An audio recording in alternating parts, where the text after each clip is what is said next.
Hello students, I know इस video को डालने में थोड़ी देरी हो गई है, बट फिर भी चलो फटाफट देखते हैं कि सॉल्यूशन चैप्टर से कौन कौन से टॉपिक इंपॉर्टेंट है जिससे क्वेश्चन आने की जो चांस है वो 100% है। ठीक है, वैसे आपको सारे चैप्टर पढ़ने हैं, पूरा कंप्लीट पढ़ना है, बट कुछ टॉपिक ऐसे हैं जिससे कि क्वेश्चन आप मान के चलो कि हर साल आते ही आते हैं।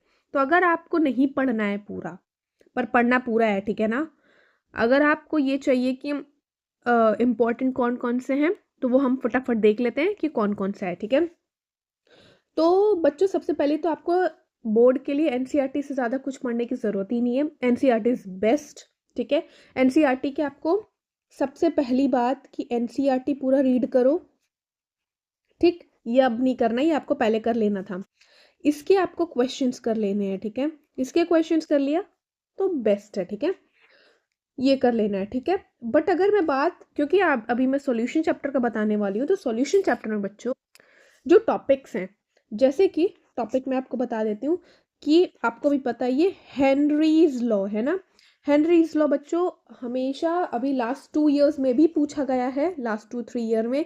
इसका डायरेक्ट आपसे क्या पूछता है, इससे जो आपका डायरेक्ट या तो आपका इसका डिफाइन पूछ लेगा, मतलब डेफिनेशन पूछ लेगा, या फिर इसके एप्लीकेशन से आपका क्वेश्चन आ जाता है बच्चों। ठीक है, ये डायरेक्ट क्वेश्चन आते हैं इससे, या फिर इसका जो फॉर्मूला है उस पे आपका क्वेश्चन पूछ सकता है, आइदर कैलकुलेशंस और ऐसा कुछ है ना।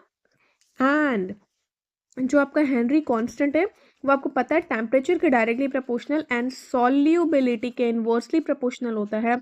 इस पे भी आपका क्वेश्चन पूछा जाता है। ठीक है, तो ये हेनरीज लॉ से ये क्वेश्चन पूछे जा सकते हैं। उसके बाद जो आपका जो नेक्स्ट टॉपिक है बच्चों, नेक्स्ट है आपका राउल्स लॉ, है ना। राउल्स लॉ, ये भी बच्चों इससे भी क्वेश्चन आने के चांसेस, हर साल एक क्वेश्चन आ ही जाता है ना। तो इसमें आप क्या देखोगे, इसमें जो फॉर्मूला होता है इसका क्या होता है, P total is equals to, याद है ना, नहीं याद है तो याद कर लेना। ठीक है, इससे क्वेश्चन आ जाता है आपका, या फिर इससे आ जाता है। ठीक है, इसी किसी किसी से आपका क्या आएगा, क्वेश्चन आएगा।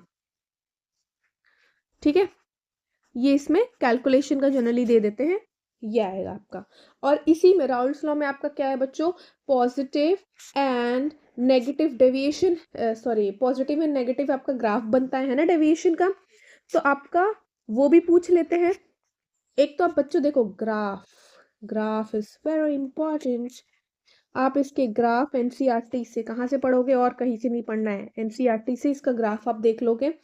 और पॉजिटिव नेगेटिव के बेस पे आपका क्वेश्चन भी पूछता है, जैसे कि मान लो आपका डेल वी पूछ लेगा, है ना, ये आपका वेपर प्रेशर पूछ लेगा, तो आपको पता है कि पॉजिटिव के केस में वेपर प्रेशर बढ़ता है, नेगेटिव के केस में कम होता है ना। वैसी और क्या पूछ सकता है, आपका डेल एच पूछ सकता है, यहाँ पे ज्यादा होता है यहाँ पे कम होता है ना। तो ये सारी चीजें पूछ सकता है। और आपको पता है कि जो पॉजिटिव होता है, पॉजिटिव में आपका क्या पूछेगा, पॉजिटिव में आपका पूछ सकता है बच्चों कि आपका जो बॉइलिंग पॉइंट एजी ड्रॉप होता है, तो पॉजिटिव में आपका क्या होता है, पॉजिटिव में आपका होता है minimum boiling point AJIO drop, और यहाँ पे होता है आपका मैक्सिमम। तो इसके बेस पे ये क्वेश्चंस पूछ सकता है वो। ठीक है, उसके बाद अगर नेक्स्ट टॉपिक अगर आप देखोगे तो आपका आता है क्या, कॉलिगेटिव प्रॉपर्टीज, है ना। क्या आता है बच्चों आपका कॉलिगेटिव प्रॉपर्टीज।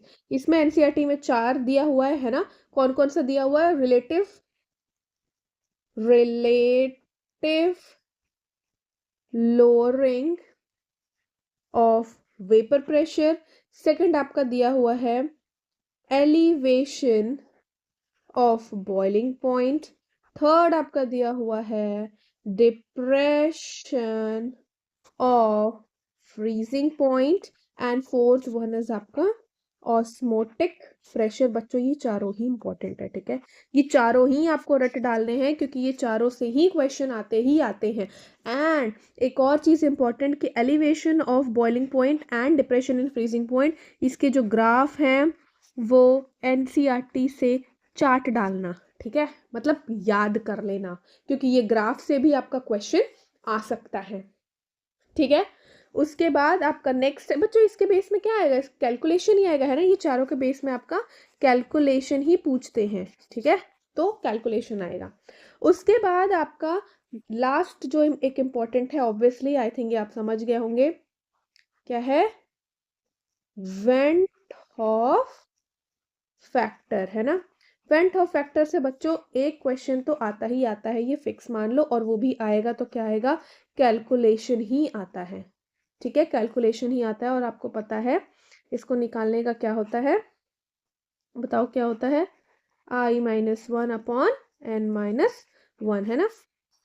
तो ये कुछ टॉपिक्स हैं जो कि सॉल्यूशन के बहुत ही इंपॉर्टेंट है, मान के चलो कि इससे हर साल आते ही आते हैं और इस बार भी आएगा ही आएगा। तो ये टॉपिक्स अगर आपने तैयार कर लिए इस चैप्टर के, तो मान के चलो कि आपका ये सॉल्यूशन चैप्टर डन हो गया, ठीक है।